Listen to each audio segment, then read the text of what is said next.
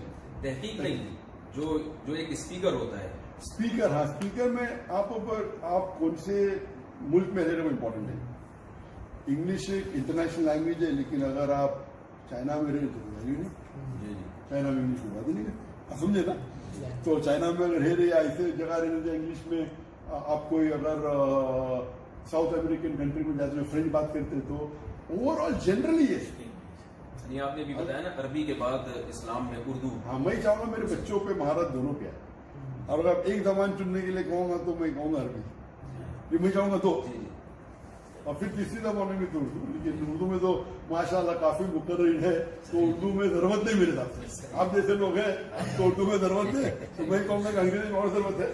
اردو میں تو کئی علماء سینکڑوں آپ کے جو ارد گرد جتنے بھی لوگ ابھی ہمیں ملے ہیں, میں نے کانٹیکٹ کیا تو وہ بھی پاکستانی نکلے, وہ بھی پاکستانی. اسلم صاحب نے ابھی سب پاکستانی اسلم صاحب نے ملاقات کروائی تھی, انہوں نے بھی آنا تھا, شاید ان کی مصروفیت ہوگی. وہ بھی آگے چلے, بتانا پاکستانی والے.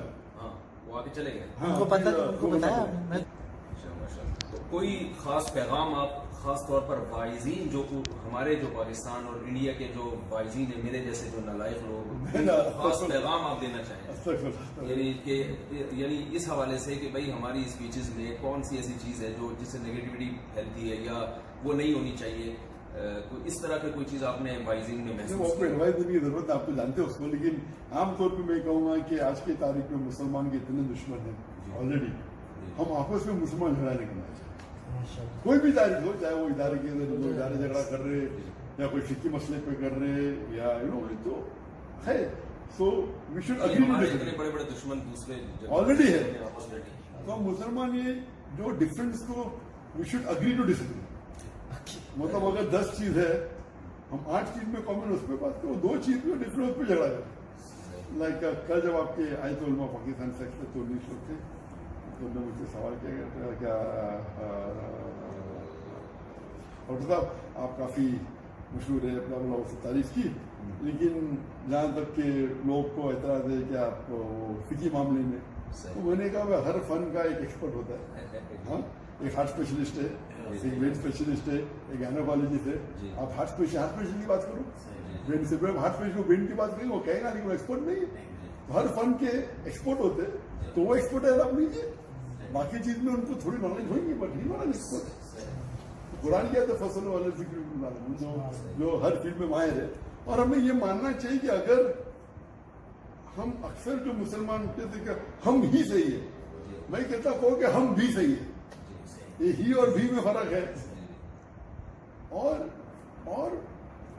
ہم نے مثال دیتا ہوں کہ انگریزی زبان کی 2 جو سب سے مشہور انگریزی زبان ہے, وہ ایک برٹش انگلش اور ایک امریکن انگلش. میں پوچھوں گا what is the spelling of colour, تو برٹش بولے گا کلر کی اسپیلنگ ہے COLOUR. اگر امریکن سے پوچھوں گا لینگویج بولے گا COLOR. تیسرے آدمی سے پوچھو کون سا صحیح ہے, دونوں صحیح, اپنے دونوں صحیح ہے. آپ برٹش سے پوچھیں بولیں گا میں صحیح ہوں, لیکن وہ بھی اپنے. تو اگر فقہ کے اندر فرق ہوتا ہے, چاہے حنفی مسلک کا, شافعی مسلک ہو یا سلفی ہو, تو اس میں ہم علماء کیوں جھگڑتے ہیں, یا علماء یہاں پبلک. جب انگلش میں وہ انگلش میں ہم بولتا ہے کہ COLOUR بھی صحیح ہے, COLOR بھی صحیح ہے, وہ تھوڑی بولے گا کہ وہ بولا غلط ہے, اس پہ تنقید کرے گا, اس کو کہے گا تو انگلش جانتے ہی نہیں, تم کافر ہو. تو وہ ڈفرینس میں اوپینین ہونے والے ہیں. اور جو آپ نے فرمایا نا کہ we should agree to disagree, ہاں اگری ٹو ڈس ایگری, اختلاف رائے کا تحمل پیدا ہو. بالکل.